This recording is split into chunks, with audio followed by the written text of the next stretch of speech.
أعوذ بالله من الشيطان الرجيم. بسم الله الرحمن الرحيم. والذين كفروا بآيات الله ولقائه أولئك يئسوا من رحمتي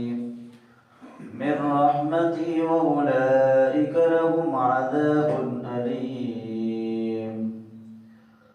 فما كان جواب قومه إلا أن قالوا اقتلوه أو حرقوه فأنجاه الله من النار. إن في ذلك لآيات لقوم يؤمنون. وقال إنما اتخذتم من دون الله أوثانا مودة بينكم في الحياة الدنيا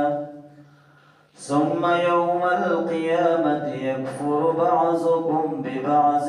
ويلعن بعضكم بعضا ومأواكم النار وما لكم من ناصرين.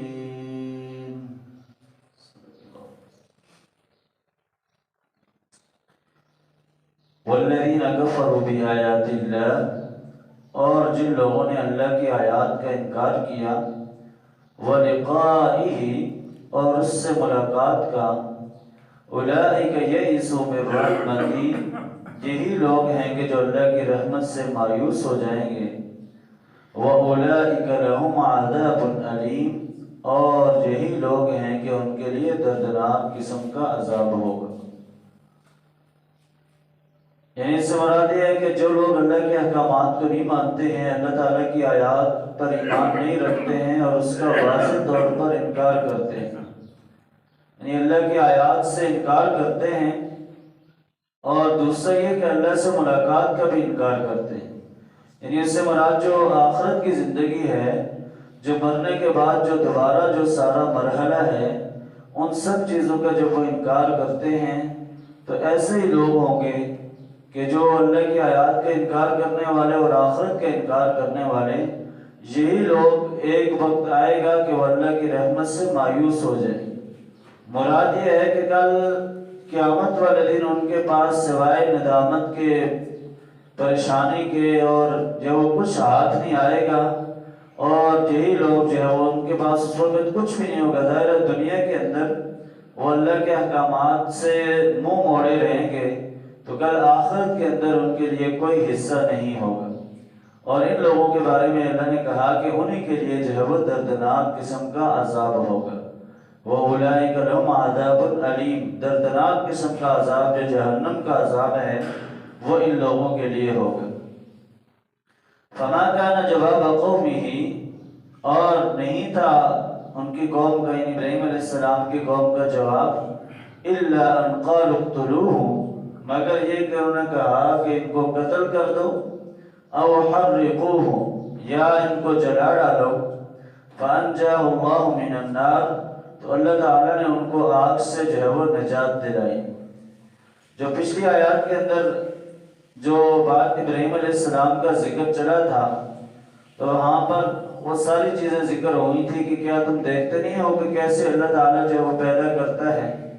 تو جب وہ پہلی بار پیدا کرتا ہے تو اس کے لیے دوبارہ بھی پیدا کرنا کوئی مشکل کام نہیں۔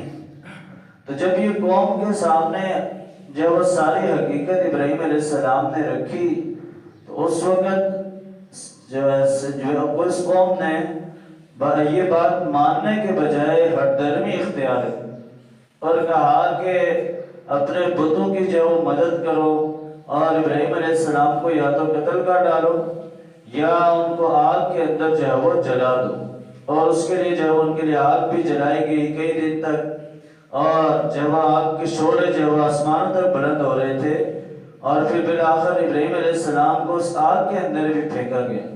لیکن اللہ تعالیٰ نے کہا کہ فَأَنْجَاهُ اللَّهُ مِنَ النَّارِ، کہ اللہ نے کہا کہ ہم نے ان کو اس آگ سے بھی نجات دلائی، کہ وہ آگ بھی ان کے لیے جو ہے وہ ٹھنڈی ہو گئی، گلزار بن گئی، اس لیے کہ اللہ کی مدد ان کے ساتھ تھی۔ إِنَّ فِي ذَلِكَ لَآيَاتٍ لِقَوْمٍ يُؤْمِنُونَ، بے شک اس میں نشانیاں ہیں ایمان والوں کے لیے، جو لوگ ایمان لاتے ہیں ان کے لیے اس میں نشانی ہے کہ کیسے اللہ نے ان کی مدد فرمائی تھی کہ آگ کا کام تو جلانا ہوتا ہے، لیکن یہ ہے کہ ابراہیم علیہ السلام نے جو وہ اس آگ کے اندر وہ کود گئے اور اللہ کی مدد ان کے پاس ساتھ تھی، تو اللہ تعالیٰ نے اس دہتی ہوئی آگ کے اندر بھی ان کو جو ہے وہ محفوظ رکھا۔ تو جب یہ لوگوں نے جو حقیقت پسند لوگ تھے جنہوں نے یہ منظر دیکھا تو وہ اللہ کے احکامات پر وہ ایمان لے آئے، لیکن جو ہٹ درمی اختیار کرتے رہے تو انہوں نے اس وقت بھی جو ہے وہ انکار کیا۔ وَقَالَ إِنَّمَا اتَّخَذْتُم مِّن دُونِ اللَّهِ أَوْثَانًا، اور کہا کہ جو تم نے بنائے ہوئے اللہ کے ساتھ جو ہے وہ اللہ کو چھوڑ کر اس کے علاوہ بتوں کے ساتھ جو تمہاری محبت ہے، مودۃ بینکم فی الحیات الدنیا، یہ تمہاری محبت ہے یہ دنیا کی زندگی میں ہے۔ یعنی ان لوگوں کو بھی حقیقت معلوم تھی کہ یہ جو بت ہیں نہ سنتے ہیں نہ دیکھتے ہیں نہ کوئی کام کر سکتے ہیں نہ کوئی مدد کر سکتے ہیں، لیکن محض ایک ہٹ درمی کی بنیاد پر، محض تعصب کی بنیاد پر وہ جو ہے وہ ان کے ساتھ چمٹے ہوئے تھے کہ اگر ہم نے ان کو چھوڑ دیا تو ہمارا معیشت کا، ہمارے کاروبار کا نقصان ہوگا، ہمارے لوگوں کے ساتھ تعلقات خراب ہو جائیں گے۔ یہ ساری چیزیں گویا ان کے دلوں کے اندر ایک بت بن کے بیٹھی ہوئی تھی، یعنی وہ اللہ کے اوپر بھروسہ کرنے کے بجائے دنیاوی زندگی کے اوپر جو ہے وہ بھروسہ کیے ہوئے تھے۔ یعنی جس طرح دنیا کے اندر ایک شخص کے سامنے حقیقت واضح ہو جاتی ہے، یہ جو فلاں شخص سے بات کر رہا ہے یہ بالکل حقیقت ہے، لیکن وہ اس بات کی بنیاد پر جو ہے وہ نہیں مانتا کہ اگر میں نے اس کی بات کو مان لیا تو میرے دنیا کے جو معاملات ہیں، باقی جو کاروبار ہے، یہ باقی چیزیں جو ہے وہ ختم ہو جائیں۔ یعنی جس طرح ایک شخص ہے وہ اگر حرام کھاتا ہے، جھوٹ فریب جو ہے وہ کرتا ہے، اس کو یہ حقیقت پتہ ہوتی ہے کہ میں جو ہے وہ گناہ کا کام کر رہا ہوں، لیکن ساتھ یہ بھی ڈر ہوتا ہے کہ اگر میں نے یہ چھوڑ دیا تو میرا جو ہے وہ کاروبار خراب ہو جائے گا، تو یہی جو چیز ہے وہ اس کو جہنم کی طرف جو ہے وہ لے کر جاتی ہے کہ کل جو ہے وہ اس کا ٹھکانہ پھر جہنم کے اندر ہوگا۔ کہ جو اس نے اپنے دل کے اندر، چاہے جس طرح کہ ایک شخصیت پرستی جو ہوتی ہے کہ کسی بھی شخصیت کو یا کسی بھی چیز کو اتنا اپنے اوپر حاوی کر لینا کہ انسان اللہ کے احکامات کو بھول جائے، تو یہ بھی گویا اللہ کے ساتھ جو ہے وہ شریک ٹھہرانے والی بات ہے۔ ثم یوم القیامت یکفر بعضکم ببعض، پھر قیامت والے دن جو ہے وہ ایک دوسرے کا وہ انکار کریں گے۔ یعنی یہ بت غیر یہ تو نہ سنتے ہیں نہ دیکھتے ہیں، لیکن قیامت والے دن یہ لوگ ایک دوسرے کا، بتوں کا بھی انکار کریں گے اور وہ بھی جو ہے وہ ان کی بات کو نہیں مانیں گے۔ وَيَلْعَنُ بَعْضُكُمْ بَعْضًا، اور ایک دوسرے پر وہ لعنت کریں گے۔ یعنی وہاں پر جب حقیقت سامنے آئے گی تو اس وقت ان کو پتہ چلے گا، لیکن اس وقت فائدہ کوئی نہیں ہوگا۔ اور وَمَأْوَاكُمُ النَّارُ، اور تمہارا ٹھکانہ جو ہے وہ جہنم ہوگا۔ وَمَا لَكُم مِّن نَاصِرِينَ، اور کوئی بھی جو ہے وہ تمہاری مدد کرنے والا نہیں ہوگا۔ تو گویا ان آیات کے اندر جو ہمارے لیے پیغام ہے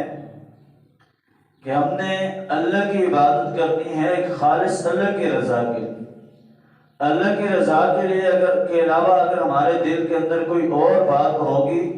تو ہماری دنیاوی منشا اور مقصد تو پورا ہو جائے گا،